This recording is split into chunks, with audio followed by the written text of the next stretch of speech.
was thinking.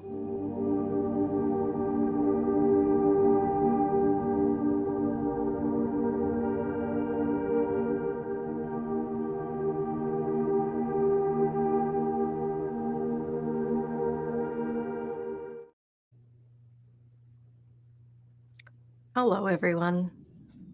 Welcome. I was saying to everyone before, I'm going to be fairly quiet today. Health is not helping today. But welcome to our live show.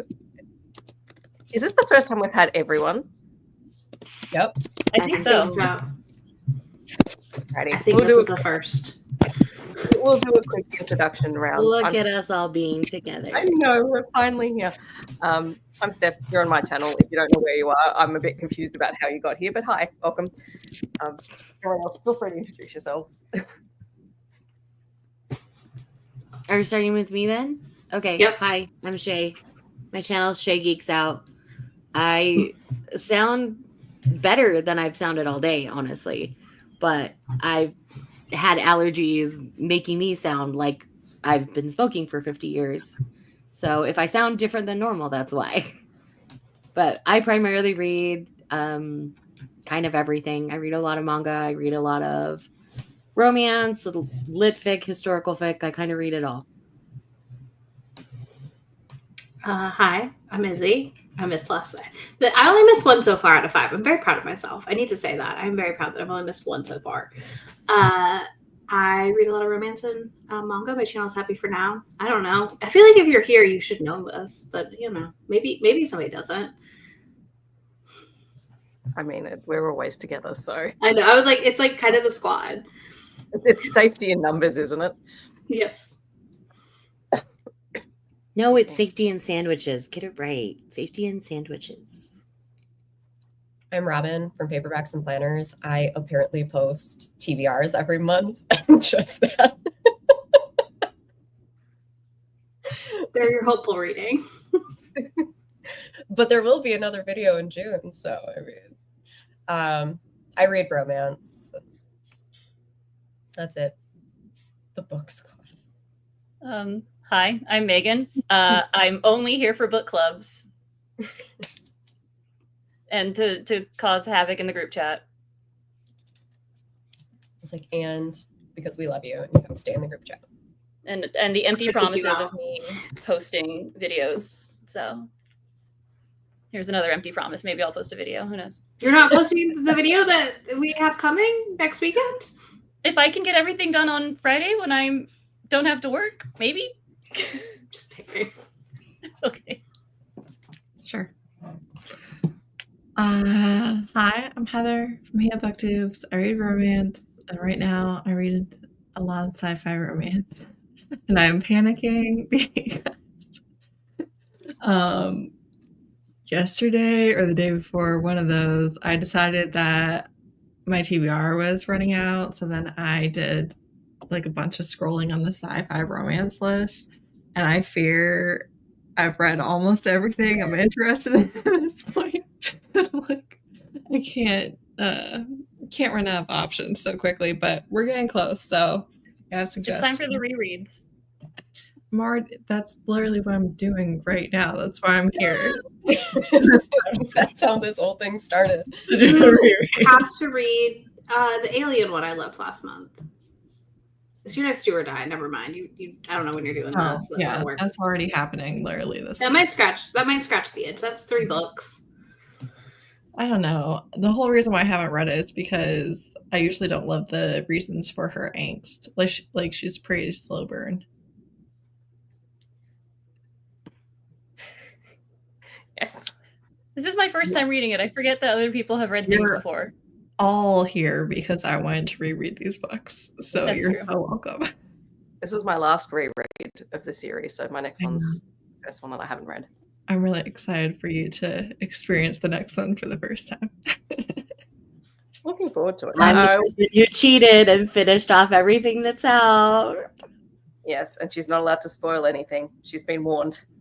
I have been warned Doing thoroughly, multiple times. Yep. I have had to mute the group chat because you've spoiled stuff for this. So Did I? I'm sorry. It's okay. You started doing it. I immediately just muted the group. I was like, nope, I will not see the spoilers. They'll come back later. I don't think it was that bad. I don't remember. I just No avoided memory it of because I that. didn't want to know. I No, was but like, you weren't you a book behind though? So I was it also a book behind, so I muted Wow. because I was like, I didn't want to be spoiled. Because I really enjoyed getting the reveals in this, actually, which I'm normally like, whatever about spoilers, y'all know that. But I've enjoyed the reveals in this Mhm. a lot. Just good twists and turns. Yeah. I gave up. I was reading all the audiobook comments. I highly recommend just going to the ebooks. I tried the audiobooks for the first two. It's not worth it. It's not worth it. Yeah. I haven't hated the audios, but this one I could tell like a downside in quality a little bit more on book 3. I'll end up audiobooking all of The them. quality doesn't get better; it just gets worse, sadly. But I did them all on audio. I won't get through them otherwise. I know myself. Same. I will either inhale them in a sitting or I won't finish it. No, I'm happy reading them with my eyeballs. I have the audios. I haven't listened to them. Yeah. I I'm think if I actually reread it, excited. I would do eyeball reading. Well, I'm reading the physical books so that I can tab them now. But Mhm. like if I was going to reread them, I'd read them on my e-reader. I read them digitally. This is the type of book because I get such like small little chunks of reading time. Mhm. This is like the perfect book for that because I always want to pick it back up. Yeah. Mhm. Whereas if they're like kind of slower, it's hard for me to like get back into it. But Yeah. with this one, there's always something. So it's like, oh, I have 15 minutes to read, and I'll just like pick this one back up. No, 100%. I was doing that more with this one than I normally do. Yeah. Like normally I'll put down an audiobook, but I was like, no, you have to go back to this. You have 5 minutes Yeah. before you have to go do the thing. And I was like, okay, I'm gonna listen to it for 5 more minutes. Alrighty. Should we talk about the actual story of this one? Let's do it. Yeah. I'm not going to try and summarize it because I read it at the start of the week and it's been a week. Heather, summarize it for us. This book, we go to a different alien planet, and it's kind of like the Olympics, but not really because it's open trials for anybody. And we do kind of like space surfing, and we're also continuing the plot, and we get sexy times in this book. So We do. The slow burn burns. you know, Finally. the burn. Which I actually love that scene. I love like the extra bit that was in it. I think that's great. Also, I just love that we start with the scene of "Hi, sperm donor." Right. Just picture Yeah. it back up. I love the transition. I would say I deeply appreciate how much these, like, as a series, like you start the book right where you were. There is no transit. It's literally like she wrote it all in one big document and then chopped it into books. Yeah. Which I freaking love because it made it so much more fun picking up the next books. Yeah. I Yeah. agree. I think we talked about it in all the previous books, but I think she does such a good job of fleshing out all the secondary characters as well. Mhm. I think Raider's a character that you start off not sure in the first book whether or not he's going to be a character that you can become invested in. But by the start of this book, you're really invested in who he is and the reveal around his character. But also when he finds out what Kira did and actually gets all of the letters that she'd written to him but never sent. And just the impact that has in this book as opposed to if we'd gotten it sooner. Yeah. And Heather and I think we're talking about how the reveals are done so well to where some of them are coming. And so you don't feel like crazy stressed, but then she throws in like a couple of other things that take you by surprise. And I just really like how she has those different types of reveals. Like some, it's like, oh yeah, I know where this is going. But then she throws like a twist in there too. I think that's been the thing that makes this series stand out from others like it, is that there is that little bit of unexpected. Yes, it's following tropes and certain beats, you know roughly what to expect, but there's always something a little bit different about it that makes it unique and makes it special. And I think that T.A. White just thrives in that. And I really just appreciate that y'all wanted to do this and drug me along, because I have zero regrets and I'm very excited for more whenever we get it. Mm-hmm. Yeah, I like Elena. She reminds me of like an actual preteen, which I think is why. Because yeah, of course she's a little bratty. She's like a 13-year-old, and she's also got, like she's modeling the behavior. Exactly that. So of course her and are like they act like she acts like them. Yeah. But I really literally she's like the combo of their two attitudes. Yes. And also like she's not a character, she's not a child who ever got to be a child, which is also like Kira and Jin. They were never children. They had to grow up in different ways, so they can only raise her in the way that they know. And kids are very malleable. They mimic everything that's around them.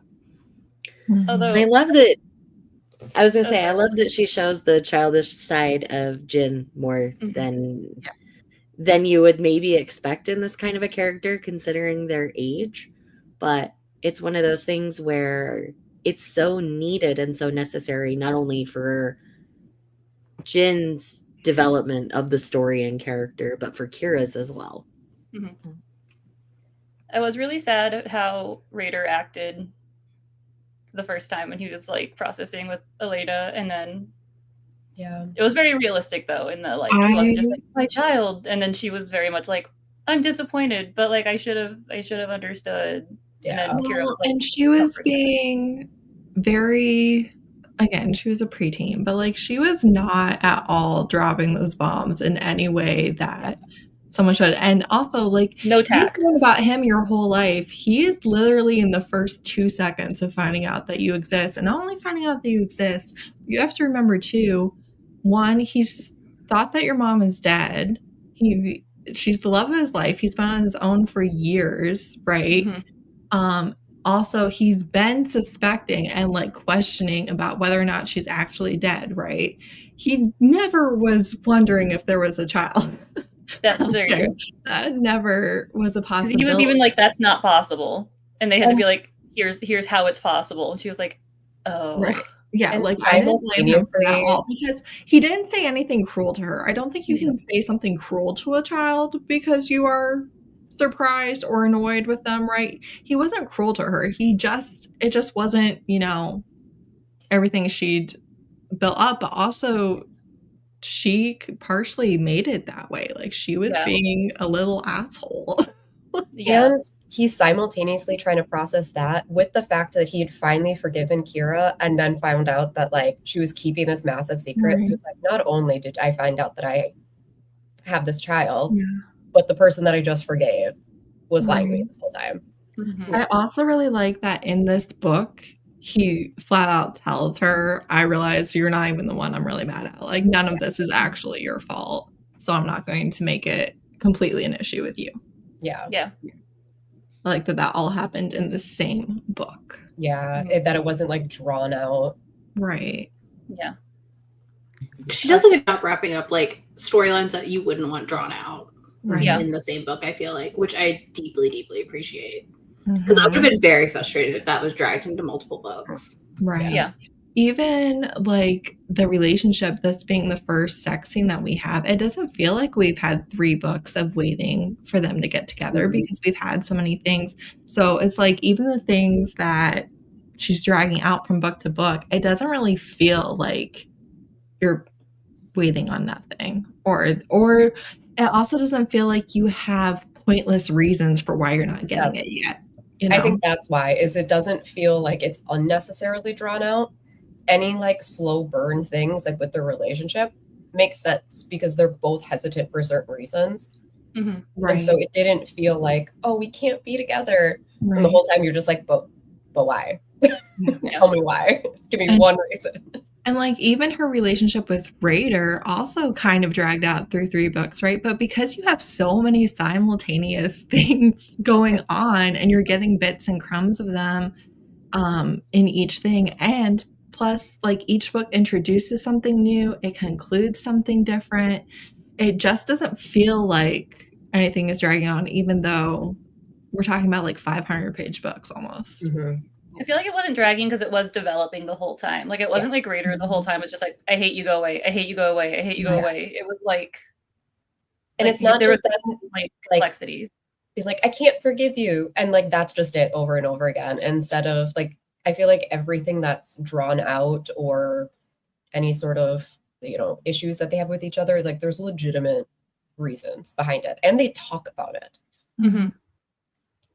Yeah. And a lot That's of the it best is, part. There's good combo. Yeah. No, you're right. But it's also just like every time they're together, they're having an interaction. They're not together all the time, right? They're, off doing this, off doing that. Obviously, we had a separation at the beginning of this book, again, resolved in this book, and we saw progress made from it. But it's like they're not ignoring each other or having pointless fights. Every time we're actually seeing them together, they're giving you a couple scene. Yeah. Mm-hmm.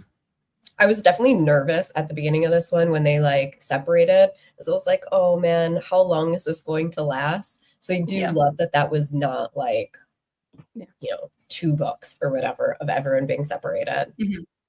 And it wasn't even a fight. Graydon wasn't going to allow that. That wasn't a fight. It was just like that was never going to happen. He said absolutely not. I love that Raider immediately knew. He's like, right there. Yeah. I also like that it wasn't Kira who forced the separation because she'd started building the trust, and so that was Elena. And also Finn just stowing away on the ship made me happy. Yeah. I love how she Finn was like mad at first, and then Kira's like, oh no, I'm going back. And he's like, oh, all right, we can do this then. So he's like, you escaped. And she's like, dude, think about it. How are we going to get back? And he was like, you have a point. I also loved his hoodie and jeans disguise. Yes. Oh my gosh, him in like street clothes was sending me so hard. He was so mad about it too. Yeah, you loved it. I love Finn. I do. I also really love, going a little bit backwards, the dichotomy between Raider's reaction to Elena and Ren's reaction to Elena. Yeah. But again, like completely different forms of grief and age. They're both grieving Elise, but just completely different. Mm-hmm. And again, like Raider doesn't have, to me, like he has a completely natural, understandable reaction. And it's not, again, it's none of those hurtful things like, I never wanted a kid, you're no child of mine, those pointless. It was just like a lot of processing of just like that. This is a lot all at once. But I think she was expecting like how you build something up in your head. So she was probably expecting like, my child, I've missed you, even though like he never knew she existed. Right. Yeah. But she's a kid. But I love Ren. I think Ren is great. His relationships with everyone are really good. Mm-hmm. I do like how he handled his approach to Elena, where he's not suddenly just like, you're my relative. He's like, I'm gonna just like play it respectful and feel it out. Yeah. Well, he definitely let Elena set the boundaries there. Like he's like, I'm just here and I'm on your side. And then he let her determine it from there. And I thought that was really well done. Dare we say he learnt from the experience of Kira being forced into situations where she did not want to be forced into. That made me laugh too. The universe is just. The universe is just. Yeah. I do love her punishment for Elena. Was like combat training. It's just losing over and over again. Yeah, and clearly something they'd done many times before as well. Not for me and Shay, because we already know. But the rest of you, I'm very curious what your perception of Odin is and like what you think is happening there. They're the gender fluid alien. Yeah. I'm trying to think. They're very gray. So I assume that they were like the Sabati were like the masters of them. I assume that they like went after they left. I'm like blanking on all of the names right now. You're saying the right things. left the other alien people after they broke away, and then they went to whatever. Somebody two squid people, because I can't think of their name. Yeah, the Tuan. I assume after the Tuan like broke away, they somehow took over this other. And I assume Odin is essentially doing what Kira is trying to do, like save their people. Well, But we definitely get more exploration of this, but I feel like it's already been mentioned quite a bit that however you say them, Saveti, whatever, you all know who I'm talking about. Their entire army and military and stuff is made up of so many different species, right? And there's like a hierarchy there, and part of them being so difficult to defeat, right, is that like all of the lower soldiers, they're able to like breed them very quickly and stuff, right? So they're able to overwhelm humanity just by sheer numbers, right? I yeah. don't know. I haven't so much thought into that character, to be honest. I do feel like they're kind of playing both sides a little. Yeah, I was like, I see them as a very like gray character. Like they're not really good or bad. They're just kind of there doing stuff. I feel like they're the hint that there are like this isn't just a Tuon. This isn't just humans. This is like multiple. This is happening a lot of places. And like Heather said, like the fact that there's all those different races for these lower. So clearly they're doing these experiments. Yeah. All over the place. I was going to say it's bold of you to assume, Heather, that I'm thinking that far ahead. But now that you've asked the question, like there's I seems like there's what you all think is going on. That's fair. Yeah, I do think we've got a little bit of two-sidedness, something happening. Well, I feel like Odin. But I think they're trying to do better, more good than bad. Yeah. When it I comes just down get to the it. impression that Odin is essentially doing what Kira has done like this whole time, where it's like, I don't want to help the bad people, but I'm also going to do whatever it takes to save my people. Right. I'm also questioning whether they've got anything to do with Elise and the group that Elise are with. Oh yeah, the Elise and random dude was very interesting. Oh my god, the ending. Mm-hmm. I stayed up way too late reading the last hour of this because I could not stop. Like once you get to once they're on the ship, I was like, well, we're in it now. We're in it until the end. I woke up this morning and just finished it. Yeah. Like I was like, I had like an hour, a little less than an hour left, and I was like, okay, we're gonna finish now. It was like the day before, or the night before, whatever, and they were like, oh yeah, we're gonna go to this ship, and I like looked down and it was like an hour and a half, and I was like, we're gonna save that for when we can read that all at once. Yeah. Well, that's exactly how I felt when I picked it up, except I felt that way from page 1 of book 1 until the last page of book 5. Yeah. Yeah, that final ending. It's wild. When Elise was stabbed or whatever, and I was just like, yeah. I was like, oh my god. I did not see that coming. And then the twist on top of the twist. Yeah. I think she did a pretty good job with that, because it was like, I feel like you assumed that, Elise wouldn't actually be evil. Like, we'd eventually be getting her back, right? We're not getting her for Kira to have to kill her or, any of those things.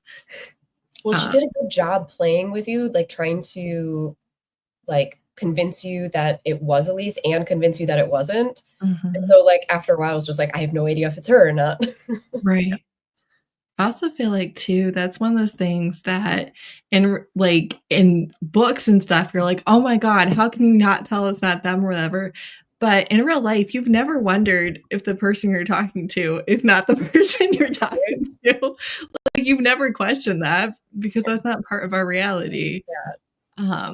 So acting like as the reader is like so easy to tell. I don't feel like it would. Especially in this case, like how many years have they been separated? And she's been with like for all, everyone else. So she's been tortured for all these years. Something. Like who's to say if she's going to be the same person as she was? You have no idea. Right, exactly.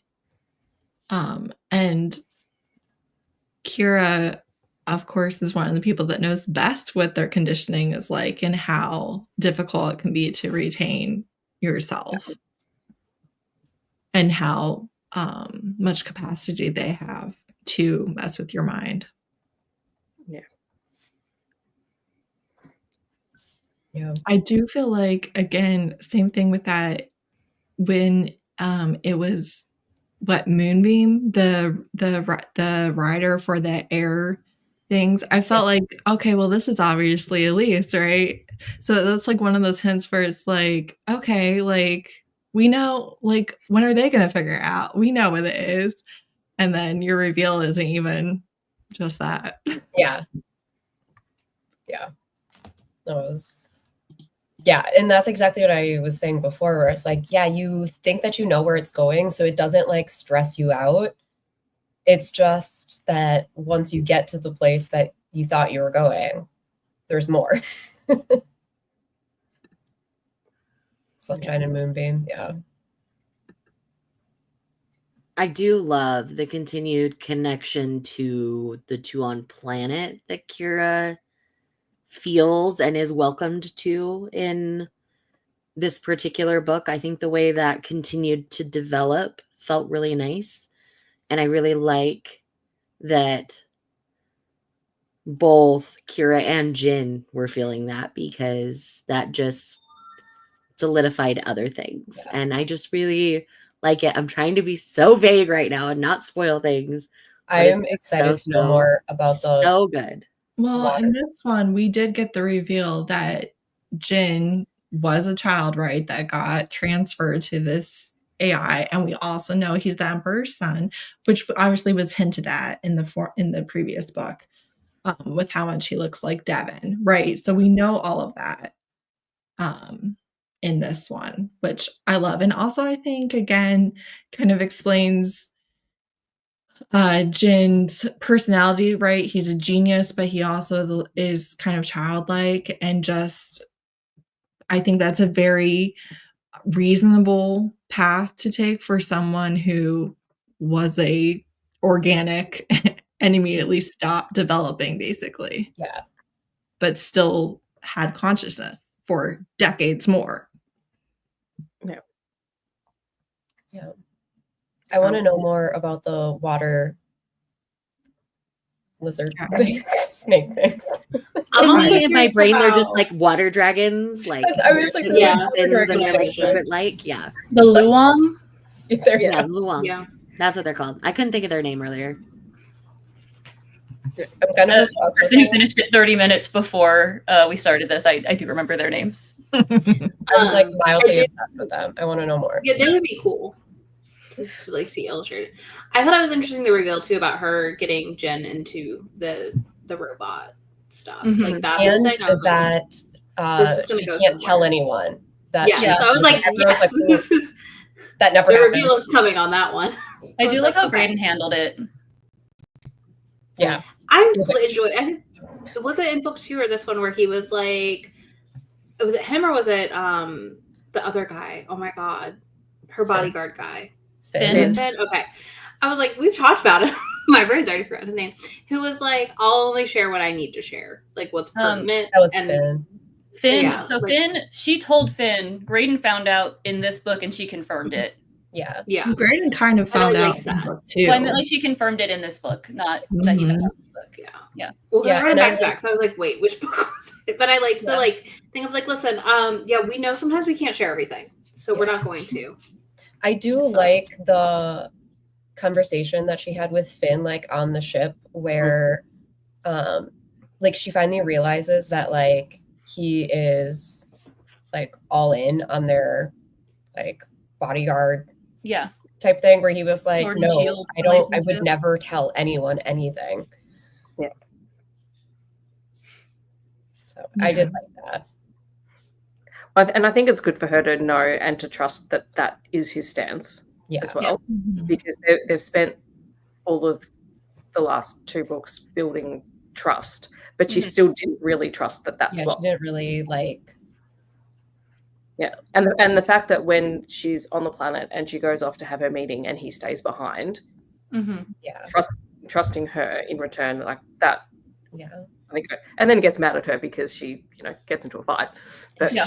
She's And then like, on the ship. what could I love possibly that happen? both Yeah. times she was like, I'll be fine, and then something happens, and I'm like, this is why he doesn't trust you. Yeah, It's then not they're that like he going doesn't trust her. she's gonna go It's- into the he room. doesn't trust yeah, it's not that he doesn't. He doesn't trust her to be alone, is what I mean. Right. Because something always happens. Right. And the funniest thing with Finn is when he reminds her that he stands outside her door.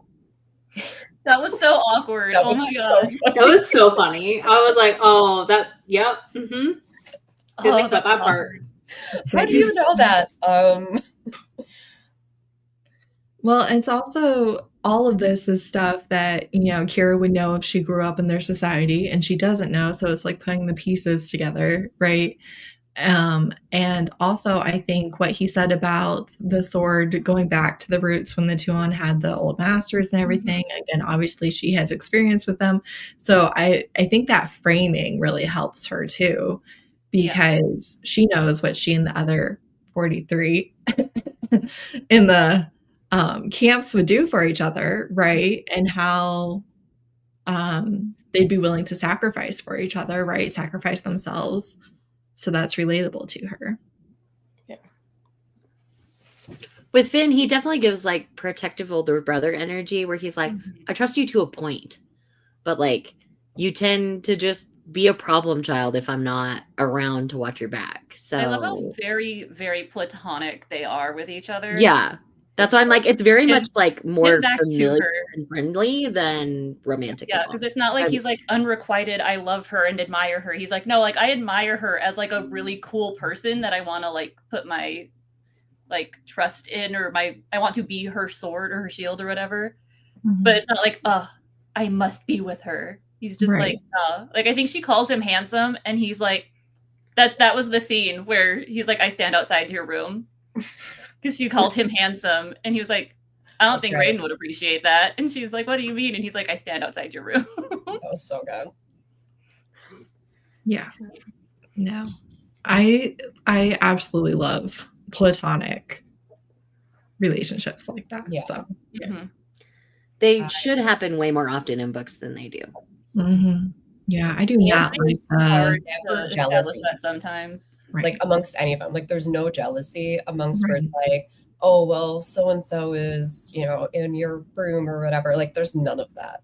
Right. Yeah, Graydon isn't like, you're spending a lot of time with Finn. He's more like, oh, thank God she stopped trying to evade him. I can get some sleep now. Or Yeah. even like the other like hand or what face. That's what it is. The other the At no point is Kira like, he must love her or whatever. She's just like thinking that was going to happen when she entered the scene. I was like, oh my God, is this going to be like Kira's secretly jealous, which shows that she has feelings for Graydon? But there was none of it, which I all love. the time. Yeah, I just like it's the really contrast. just a tease. Sorry, so what? I like the contrast between the personalities of the different faces. Yeah. The Emperor. Yeah, that was clever to have like the different faces be like the different necessary things to be a good ruler. Yeah. I was like, that's fair. Yeah. It's really And I I do like love Kira's standoff with her as well. I just think I do that love was funny. Kira being like, no, Jin, I'm pretty sure that's your dad. And his response was like, but he's also his dad. And it's like, yes, that would be your brother. No, absolutely not. Yeah. We look nothing alike. We look nothing alike. Have you met this guy? He's insufferable. I love that we She's look like, nothing "You're a alike." circle. Because I'm like, well, yeah, you're in a drone body. I knew that from the first time I read it, and I still forgot it the second time that I read it. But anyway, I like that he was in the book. I knew right away both times. I was like, I figured it out really. I didn't in the first scene. I figured it out in the second. I didn't even process that there was an extra person there. I'm not going to lie. This is why I have to read the month. So here's how my week went. I read the second book again and then read this book and realized that there were things that I like had missed. And I was like, oh, And so next month, right before the live show, probably like 3 days before, I'm going to reread the third book, be like, oh, I missed this thing, and then read the fourth book. Love that for you. The live show next month is sooner, which I'm That's excited earlier. about. Yeah. I'm very happy it's sooner because I was looking and I was like, when can I read book 4? Yeah. Not me not knowing any of our stuff. It's I the would- 21st. Don't read First, okay. don't read book 4 ahead of time unless you want to read book 5 as well. I'm gonna wait. I and concur forget. this statement. I was like, oh, I'll be fine. I can read 4 and I can stop. No, you Book can't. I'm 4 reading is 4 much 2 days worse before the than live. book 5, which is why it's good that we're able to stop at book 5. Mhm. I think I'm just gonna end up going back to the series I was reading, which is Mary Gentry, until Yeah, right before this. a win is Fair. a win. I do want updates. Megan. Okay, I just finished Minstrel's Kiss, so I will tell you all of my thoughts now. After this, I love that you didn't But know yeah. Devin almost crashed. It's so funny. Yeah. I actually really love how the reveal of that came down finally, because, you know, it's pretty heavily hinted at. You're pretty well expecting it at that point. But the way that it all happens and Jin's almost denial of it is really interesting. And then his And- spying. I love. He was Yeah. like, "Look, I've been watching this guy. No, absolutely not." And it's just that flying with adorable people, childish like Mhm. side of Jin coming out, like not wanting to deal with something that heavy, obviously. And I was going to it's say so that. funny. Okay. Yes, he becomes this little stalker and sends little She's mini like, Jins "Stop everywhere. hovering." I love it. I love his new mini Jin, Min. Yeah. Yeah. Min's cute, little It's good turtle. stuff. Little turtle. I think I just loved that it wasn't that Jin was like, "No, the Emperor can't be my dad." He was just like, no, because Devin can't be my brother. Ew." We are nothing alike. It feels like the right response. That cannot be my sibling. No, thank you. Yeah, not Jin's- I can't be royalty. No, he's like, yeah, of course I'm royalty. But that kid, If you no, met we're, me. we're not related. It's like- Cannot like- be bothered, cannot be related. No, thank you. No. Well, it's like Jin never really grew up. Right. Yeah. I think that kind of like emotionally stunted him. Oh, for sure. Yeah. Also, it's interesting specifically with that Jin would be the older brother, but Devin is, much closer to adulthood than Jin was when he died, for all intents and purposes. Yeah. Mhm. Also, I don't know if you all saw it, but I really want you to pay attention to the fact I know I saw it, so it doesn't feel like spoiling or anything. In this book, it specifically says the 43 have Elena give the message to the Tuon, basically, that they're going to wait and see how they treat the youngest. Yeah. And then it also specifically mentions that Kira is not the youngest. Jin Yes. is. Goodness. And we know that Jin is an abomination, right? And we actually see why I really like this, that it's not just like fear mongering about the soulbound or whatever being, soulless monsters, basically, because you have all of the robots that are actually soulbound. And it is clear, like, you can't free them. They're not just misunderstood. Like, there's nothing you can do to undo what was done to them. And a lot of people are going to view Jin as the same thing, but he obviously isn't, right? He has retained his sanity and who he is and his connection to Kira and all of that stuff. But I liked that it's not just fear mongering, it's not just prejudice or, we've always been against this because 1,000 years ago they were, bad. It's like, no, it really is a fear. It really is a problem. Yeah. And there's a reason why it's outlawed in our society. And yet Kira does know that Jin is the Kira youngest. There was something in there about when they were like stuck in her memories that he was the youngest. Yeah. So Also, they share the same birthday because he's only 3 hours younger. mhm. That's what they said. I was like, oh, that's fun. They're like twins. Yeah, I think she knows too. But yeah, I did pick up on that when she was like, watch the youngest. And I was like, oh God, they're going to figure out about Jin. Oh, and then also Celine being captured, not really captured, but at the end being brought to the Tuon. And I really like too, because I think that from Kira's perspective, everything that we've kind of seen about the 43 is that they are so defensive about being found out. Like they're willing to burn anyone to keep their own freedom. And Celine caring so much about her like orphan children that she was willing to risk exposure in order to keep them safe. And that's exactly what happened. I liked that too. Mm-hmm. Agreed. Yeah. As I say, the reveal of Celine and getting to know her, we haven't even really talked about it all.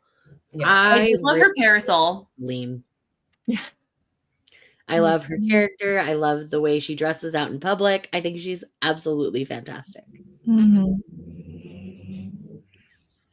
Yeah, I think going off of what Cynthia's saying, I feel like the other soulbound are mad because it like takes, I feel like it takes from the person that they are bound to. Yeah. And the Savati don't really care about anyone.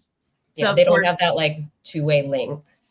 Yeah, because she feeds him like her senses to help like ground him. They don't. They're just like you're our automatons.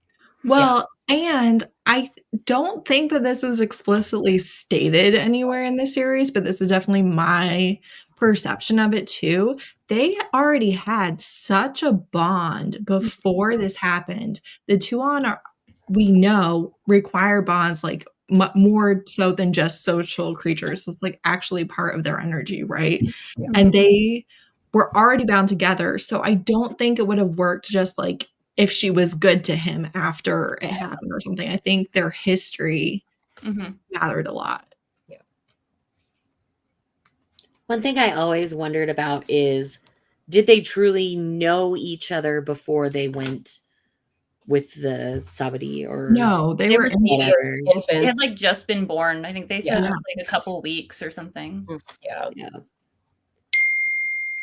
And I also liked how but clearly they trauma bonded very young.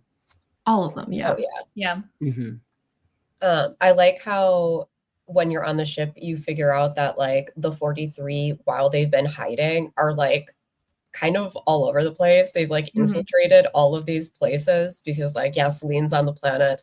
And then there's that dude that's Alexander or whatever his name is. So it's like, they've been like in hiding, but hiding in plain sight. In plain sight. And just kind of convincing everyone that they're totally human. Like keeping an eye on things to know whether or not they're at risk. So I just they stopped their ears so they appeared human. Yeah. Yeah. And I think also it's really important how much we kind of emphasize in this book that the children that were lost are not just Tuon anymore. And Elena, right? It's Elena is not just Tuon and human. And like she's far more at risk than any other child. It's not because she's literally the fruition of all of the masters genetic testing. Like she's like the best product that they've gotten. Because they've been trying, because she hints at the fact that they have been trying to breed humans. And she talks about how the Tuon, they develop so much slower than humans do. And then Elena is aging at the rate of a human as opposed to a Tuon. Correct. Kira has no memory. She they remember running, and then she is saved by Himoto, and so they have no memory. She was just holding the droid when she saved. And Graydon does say that only the Emperor's line has that power, but also we know that Kira does. Kira does. Kira might have it because of the bond, though. So if something happened where like Jin was bound and now they share like That's kind of what I'm thinking, is that, yeah, it's that whole circular thing that they have going on where he can use her emotions and she can use. Yep. Who's the guy? Levitt. I don't remember his name. But he said that Jin and Kira count as one person when they were doing the puzzle. Yeah. And I was like, that's really, really accurate. Yeah. This is one of those too where I feel like it's so convenient to the point where it could annoy me, but it doesn't annoy me that Kira has an in with the Hadil royalty, already knows all their games and their puzzles, like knows their language, knows their culture, not like extremely fluent in their language or anything, but she has all this history and is like the #1 scorer in a bunch of their games and stuff. It's like one of those things where I feel like it could be very convenient and annoyingly so. Like, of course she does, but it doesn't really cross that line for me. Well, I think like the reason that works so much is that she doesn't realize that her friend is now one of the Hadil rulers. Yeah. They were just friends. And so now there is a benefit, but it was never a benefit to her advantage initially. Right. She just wanted to save the girl. Yeah. But also when you think about how old Kira is and how long she's been in the game of everything that's going on, you would expect her, and we know that she's intelligent. We know that she knows the main players, and she knows that the Hadil are important. So to have an understanding at even a basic level is always going to put her at an advantage to anyone else who just comes in.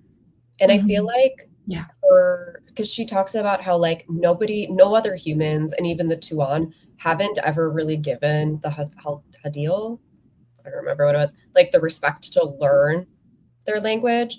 And I feel like she is just smart enough, you know what I mean, to like know that that could be important at some point and actually gave some of that effort. Well, she's always looking for in the past, like she's always been looking for the advantage that's going to keep her just one step ahead of everyone else. So I don't even think it's that she knows how to do it all that well. It's just that nobody else even bothers. And so the little bit that she can give seems so much more impressive. Guess we'll find out, huh, folks? I mean, some of it also is Jin is helping her out on some things. Like she doesn't speak Tuan very well, but he's literally like translates in her ear. Yeah. So I think it's like they're sharing, again, with like sharing the abilities. I think they're also like sharing a lot of like knowledge things and stuff back and forth that they probably don't even notice. And like with the game thing, I did think it was also interesting that the reason she became so good at it wasn't because she was like, this is going to be a skill. It was just like she was so depressed that she was just like, this is what I do. It was like the one thing that she did. It's a mood to be so depressed that you just want to play games all day, right? Yeah. And so it made it feel more like this was never supposed to be like a thing that I utilized ever again. Yeah. This was not a skill that I ever saw coming back around. Right. Yeah. And also with her too, one, her age, and two, her species, I think also explain a lot of her abilities, right? Yeah. How long was she just like bopping around in space doing random things? Yeah. Right. Do we want to talk about how every time Kira is in like life-threatening danger, Graydon literally his whole world just stops and he's like, I'm about to murder someone? I know. He's already literally the morality chain of this man. He would burn the world if Kira was in trouble. Like, I love it. Especially with those Luong. And every single time he's like, I know that my entire race will burn me at the stake if I hurt these things, and I don't care. Right. And it's more interesting because usually he would care, right? He would like absolutely seek vengeance on anyone that wronged them. But if it's them or Kira, it's like no question at all whatsoever. He's like reverse morality chain. He loses his morals for her. Yes. Because he's definitely has a lot of morals and standings, but he's like, maybe I should just not do the thing I shouldn't do. He is so poetic about it. It's also just you go from Kira's point of view, who's like, he's just in it for a good time, and once he conquers, he's gonna leave, and then he's just like, my world is ending because He's like, I will here. round, but she walks on. It's fine. Look, I think there are a few authors who could stand to learn how to write a male protagonist from Rachel Braden's character. Hell, even any of the male characters in this. Yeah, this for series. sure. And that is something. They're not perfect, but they've got personality and. Well, and he's so like. Everyone always talks about like the alpha character. Like he's so clearly strong and he's so clearly like able to take care, but he is at no point shy to be like, you are my entire world and I will convince you of it. Yeah. And he's playful. Like he's really playful when he's with her. Yeah. I feel like he doesn't have a whole lot of like pride, like shameful pride, arrogance. I guess arrogance is the word in that. They call him Little Storm. Yeah. All the time. And he's just like, okay. And I love how he keeps getting teased. It's like, is it time for the little storm to calm? Like, because they all see it. Like, they're not dumb. And I just love that they tease him about it because he's it just shows that 200 years of life can pass and you can still play and have a lot of fun. Yeah. And he's the perfect type of alpha, where it's like he is very alpha, and that doesn't mean that he doesn't respect the other people around him or he doesn't value them or any of those things. Like other people being strong doesn't take away from his strength, all of that. It's just so secure in who he is and his place in the world and his purpose. Like all these little things don't bother. He is not threatened by anyone else's masculinity or view of his masculinity. Or he doesn't feel like his masculinity is threatened by him having emotions or like caring about other people. Which I think is interesting when you consider like who his role models would have been, because they're all very consistent as well, but that a lot of them were people who were going through their own grief at the time when he was growing up. Yeah. And he was still considered sort of a child amongst them. So, like that's we like to see a culture that is not steeped in toxic masculinity. Thanks. Right. And it is exactly that, where it's like all of these older characters, they, could be the worst based on what they've gone through, and they're not. Even like Ren talking about like how broken he was by like the loss that he went through, where he thought he was dying and he was just like, well, at least I'll get to be with the person I love again. I'm glad it's over. Yeah. And so like all of them aren't afraid to show that side, and I love that. Yeah. Is it Himodo? Is that his name? I cried about him too. I cried. So sad. And then we meet his daughter, and she's like, "You're the woman my father raised instead of me." That was wild. I don't even think I cried because like I don't know, like it wasn't necessarily him, but it was more like everyone around him that lost him. It was like this Kira saw him as like a father, and then what's the other guy's name? Jace. Yeah, getting like thrown into this new role while holding Himoto while he died, and knowing that they've been betrayed basically, and they're working on getting it all out. And also I do feel like one of the main things that we knew about Himoto was that he was going to do things for the greater good at the expense of his personal relationships, right? And so I kind of liked that he was also willing to sacrifice his actual life for the greater good, not just be an absentee father. And that at one point he did choose Kira over the greater good by saving her. Yeah. And I specifically liked that he was like, I thought that could fit within my morals. And then when I actually saw it, it couldn't fit within my morals. So I changed it, you know, and I've tried to make up for it. And I feel like especially just that type of person, right, that's making decisions for thousands of lives and stuff, they do very often turn into a monster. Like, it is a thing that we know, right, that rulers and military generals and stuff, they often just don't value the individual life, right? When you're dealing with that, when you've got that many people that you're thinking about, you can't think at an individual level. Yeah. So it felt like a realistic. I could never. Like, I am way too emotional and I get connected to people way too easily. Like, I could never. Well, but I mean, that's essential to war, right? You have to view your soldiers as, I mean, depending on what you're doing in the war, you're viewing your soldiers as fodder. I feel like that's a line that is difficult to cross or even tiptoe up to and then come back from. And he kind of did that. He was kind of like, actually, the price is not worth the ultimate gain. And so we're going to have to figure out a different way. Yeah. I think it's interesting to have characters who do have that history of changing decisions that they've made as well. And then having to come back from that and having to manage basically the next X number of years and the relationships with all of these people while knowing that you had some part in what happened.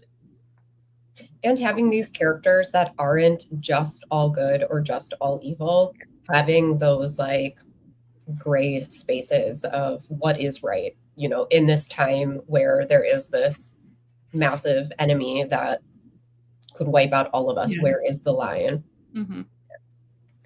Like this series is a really great space opera masquerading as a sci-fi romance. And it's also like, again, the both sides, I guess, how it's easy to decide that like genetic testing is bad if it's happening to you, and it's easy to decide it's good if it's for creating super soldiers to save all of humanity, you know? Especially like you're saying, like at the expense of loss of your entire race.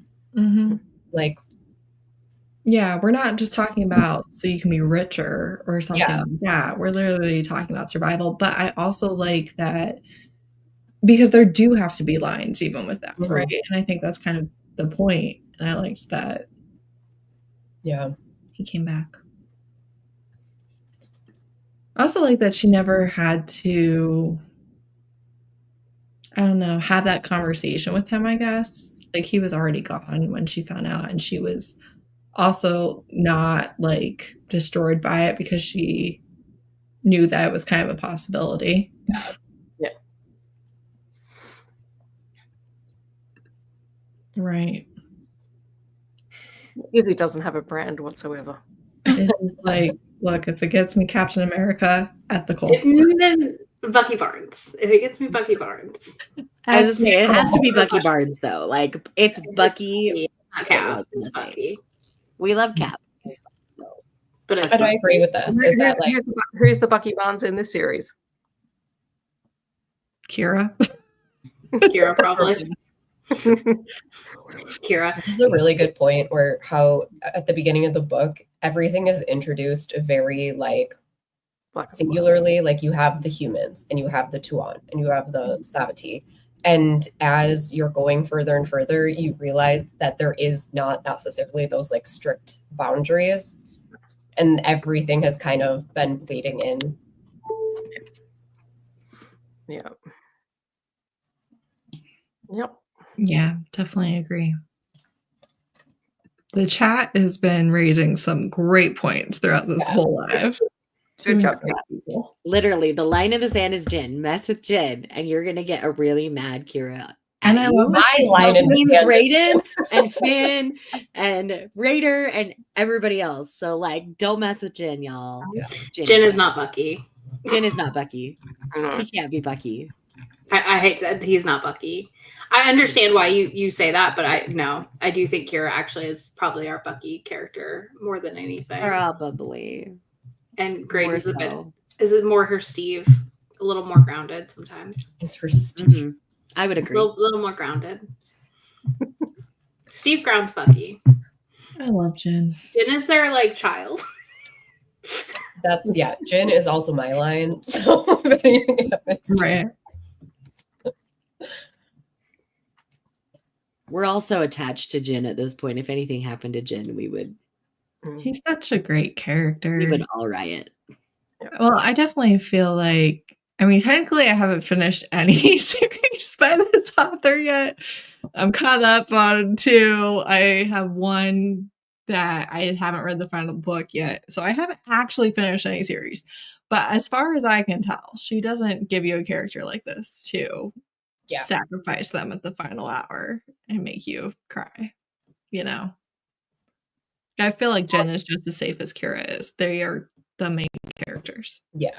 Well, I think the way that Jin has been set up, regardless, because he's the Emperor's son, because we've had the clue that, you know, they want to see how Jin is treated.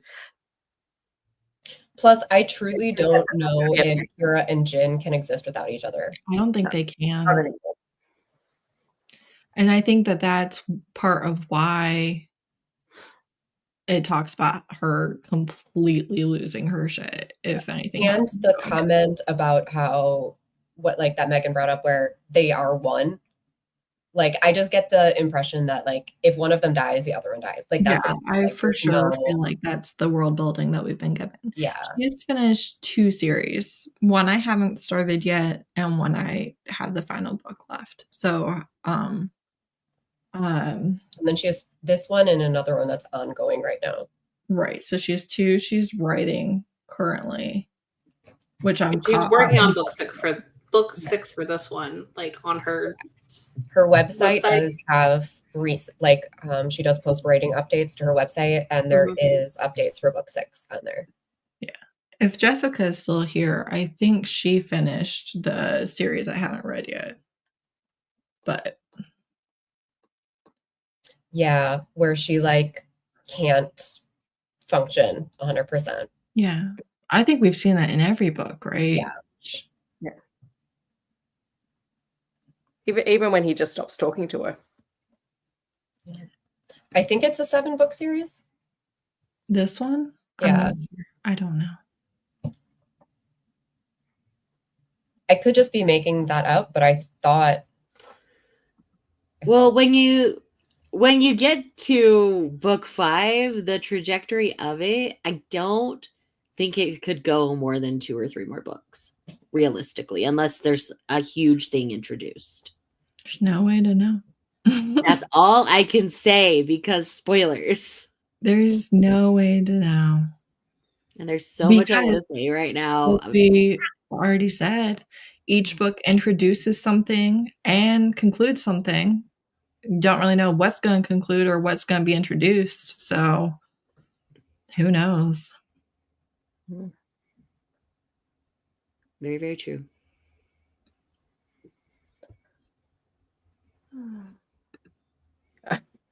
Oh, same. Yes. I mean, she could write 50 books and I'd still be reading it. I mean, how many Carpathian books are there? And I've read almost all of them. Like, I have no problems here. Yeah. I think the way she wraps them up, for the most part, besides book 4, it sounds like so far, where I can like take a breath before I dive into the next one, helps also. Like, I'm satisfied-ish usually enough to wait. Well, I feel like they all end on cliffhangers a little bit, but they also feel like the setup, you know, it's not just, I don't know. Like, she's not in danger when you end the book. You're not waiting to see if she lives or dies. No, but like any kind of reveal or non-dangerous sort of cliffhanger ending. I mean, it's a good writing technique to get people to continue reading. Right. For sure. Like when it's done, like, I don't care about cliffhanger endings if they're done well. Like if you write them and it creates momentum to read the next part of the story, then great. That's Honestly, why serial stories were so popular. The only thing that bothers me with cliffhanger endings is actually when it's like the couple being apart, and that's the ending. Which is why I don't read romance duologies. I don't Because it like annoys me. that. You're right, because that's what it is every single time. Mhm. And that's why we have book 2. And it's like, it's always, you betrayed me. Never speaking to you again. End of book. I don't like that. I think my one author exception to that is Sierra Simone's. A couple of her series do that, but I know where they're going, so I'm like, okay, I get that. Like romance duologies, I don't get it. If it's an ongoing series, I get it. Right. I don't think we're headed towards a third act breakup between Kira and Graydon in this series. No, I don't see that happening. Apparently, Firebird was only supposed to be 5 books. I saw that. Yeah. Yeah. So I don't think we know now how long it's going to be. Honestly, I don't know. Because like Shay said, with book 5, I mean, I have a little bit of a hard time seeing book 6 wrapping everything up. I think it needs at least 2 to wrap up all the introductions. But it's hard But to know. considering what she could add to those, that's why I added a potential third, just in case we have something else we need to wrap up. Oh yeah, the It's spider. true. Graydon wouldn't allow it. Like he would chase her through the ends of the earth. They would not be broken up. Right. Period. Graydon would never. Not his energy. I know they came back to this at one point in the book, but I don't think that was fully resolved either. Mm-hmm. Either. Mm-hmm. 7's a good number for a series. Well, I've already finished 7 in her paranormal one, and we're not done. We're nowhere near done. So, who knows? He is in his mind. That's his wife. For all intents and purposes, in his mind, that's who she is, and that's how he will treat her going forward. Mm-hmm. I also like, again with the sex scene with their key, like reacting to each other, and that was so good. Like it's so obvious that he's like, oh yeah, I knew you and me. I knew we'd have connection. I knew you we'd have chemistry. Let's go. You were the Sparks, though, was what I think killed me. Little Sparks. He was like, our magic loves each other. Shut up. I could see that though, but like I was so entrenched in the moment at that point, like nothing pulled me out. The rest of it was so cute. I loved it so much. Yeah. They're magic loving each other. They're soulmates. I know, right? Soulmates. Okay, friends, I hate to be the party pooper, but I do need to go. I need to bounce. So Boo. Boo hiss, I'm sorry. Yeah. It's okay. I think we're starting to Heaven forbid 7:15 and I need to go eat my dinner. Yeah, I understand. I was just given my dinner. Okay. Have a good night, guys. Bye. Night. Okay. All right. This is true. Yes. Mm-hmm. Yeah, I was weirdly giddy over the sparks. That's like why I read romance, those moments. Do I have that part tabbed? Yes, I do. And I think that's exactly it. Is like those like little payoff moments where you're just like, this is it. This is the hit that I needed. It's also like where she's like, well, wait, that means you trust me too. And he's like, yep, that's what I'm saying. Yep. Like, duh. It's all right. We got there eventually. It's not there. Welcome to the conversation. Right. I also just like how we're in a completely different place. With a lot of the same side characters, a lot of different side characters. And all of that just works. And then in the next book, again, this isn't a spoiler or anything, but we're kind of going back to the Tuan stuff, right? So we're going to see more of like her uncle and everything like that. And I'm just honestly amazed at how well she's able to weave them all together. Yeah. And like the books are so long and it doesn't feel like it. Yeah. It feels like you love everybody. They go really fast.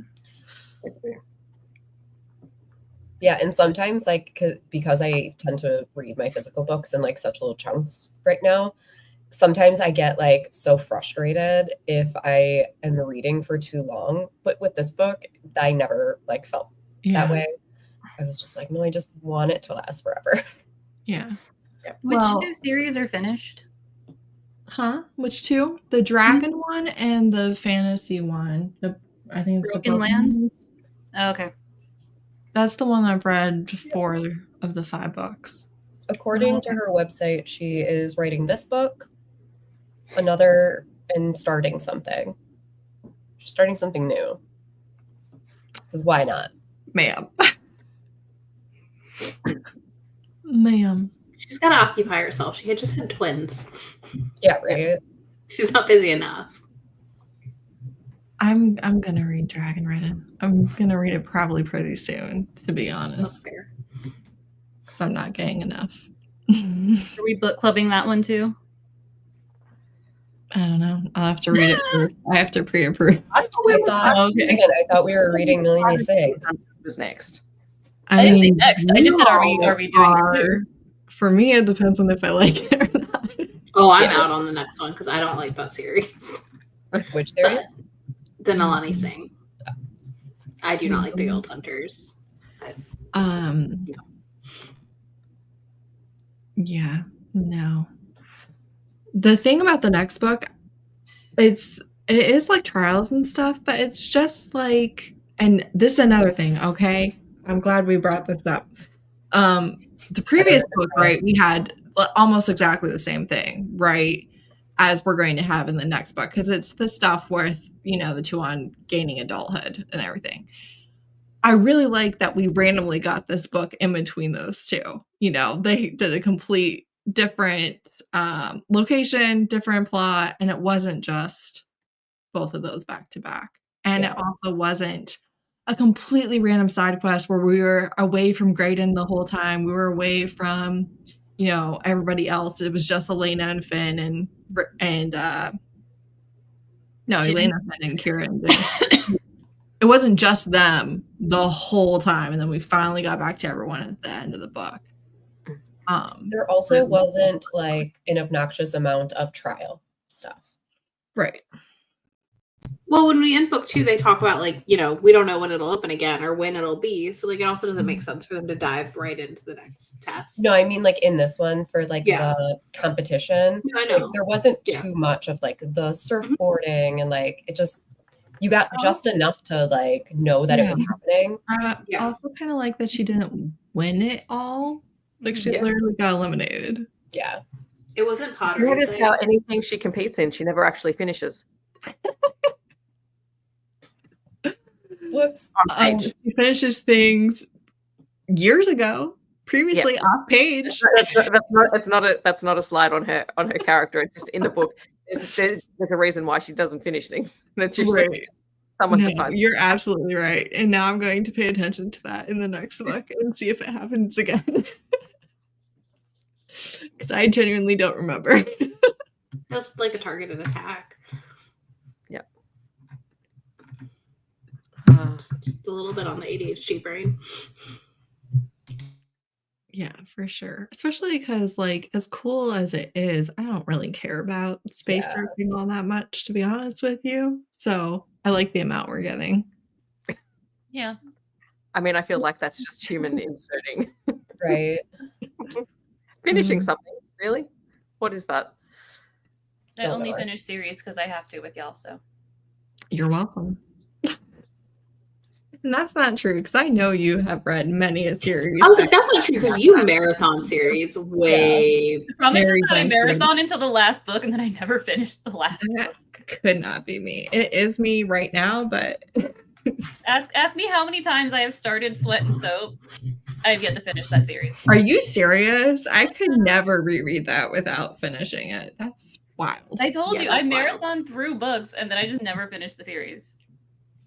No. No I candy started zone. finishing. I got a whole video coming next week about me finishing stuff. Good times. Yep. Hmm. I mean, if she wants to do an Alona Andrews where we just get 30 books of interconnected series in the same world, that's cool. I'm fine with that. I mean, I feel like we're meeting characters now that we can. I like that both the Black Cats are harassing us, Robin. I look over and because I had the door closed, I just see a paw. You know, I'm currently getting bit and rubbed on and butt in the face. I feel like she has enough characters to like go further out too, though, like expand out like Alona does. So that works for me like really well. Well, I was even thinking earlier that when we were talking about how much we like all of the male characters and their like toxicity levels of masculinity, they could all be love interests, right? You could 100% have this be interconnected standalone romances that we're doing this series with or following this plot, but that's not what it is. I don't know if maybe, you know, they're going to have a I would read a Finn romance, but a Finn romance. Mm-hmm. Right. I'd read that. Raider and Elise, I would read that. Him being a dad. It'd be so cute. But I feel like a lot of times we get those types of characters only and specifically because the author is setting them up for their own book. And I like that that's not the feeling of this series. Yeah. They're not just there because they're the next hero. Yeah.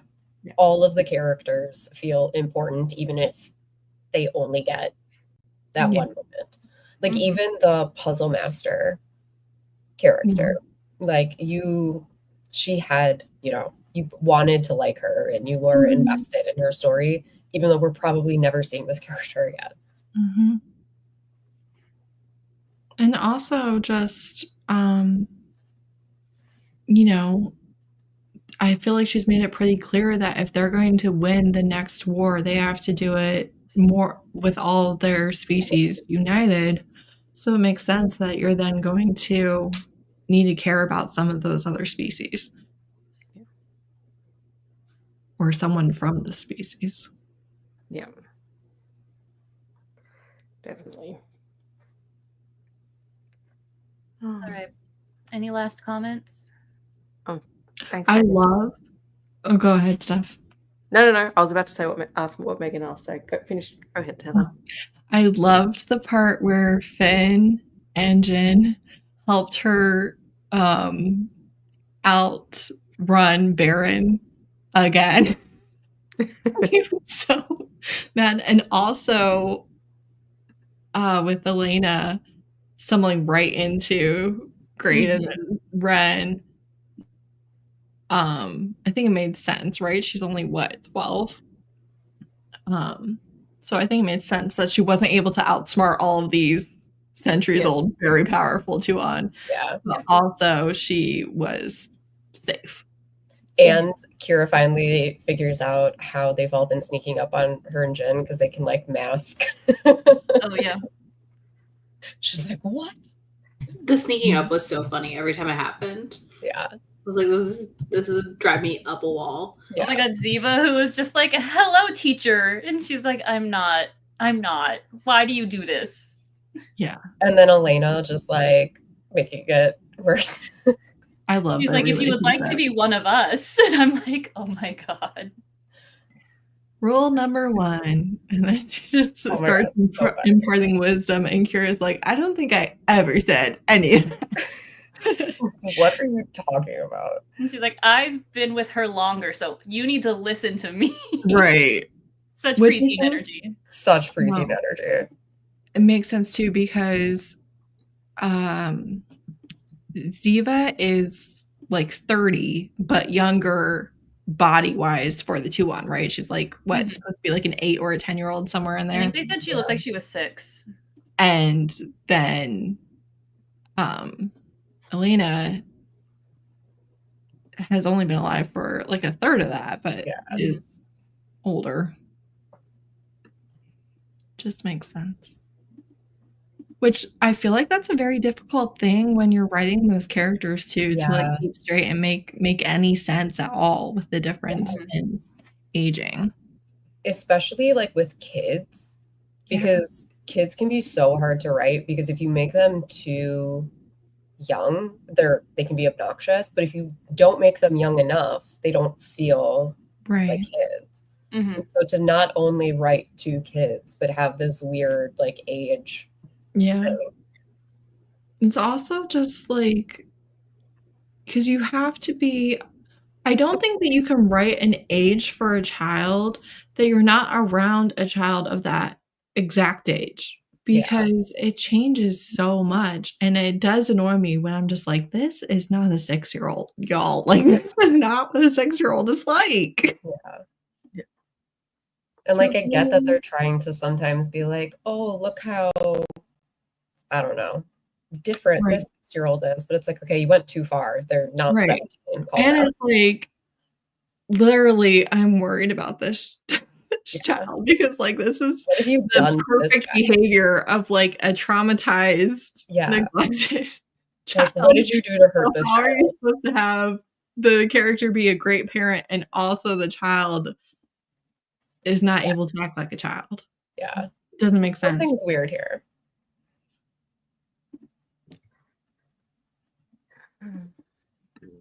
This one. Oh, the 36th Enforcer.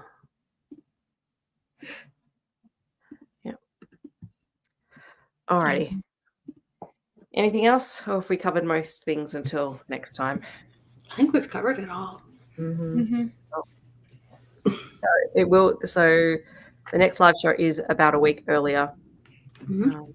Next time. Yeah, it's only 3 weeks away, which is June 21st. Exciting for me personally. I'm very excited. It'll be fun. Yeah, I'm really excited for you all to read it and then be mad that you have to wait for the next live show. Someone give me the 1 week reminder so I don't forget. I'm very excited about it. I plan on reading it. When have we not given you a 1 week reminder, particularly with this one? Yeah, you're doing a great job of staying on top of things, Megan, because if it was up to us, I fear we would have failed you. Oh, yes. I'll try to remember. I do plan on reading it probably like the previous weekend, so I'll see if I can remember to mention that. Yeah. I usually read it the Monday before, so I will, which is your Sunday, so I will remind you. Yeah. I think Kristen Ashley has a release that Tuesday, and I don't want to wait till what release after. It's Avenging Angels #3. It's Tenderfoot, so it's the Rock Chick spinoff. Yeah. And I am actually really excited for the couple that is. So even though I don't think I've given them 5 stars, I'm excited for this one. Oh, excellent. Alrighty. Well, thank you to everyone in the chat for all your thoughts and commentary. Mm-hmm. Thank you to you guys. Always fun. Always fun. Alrighty. On that note, we will see you guys next time. Bye. Bye.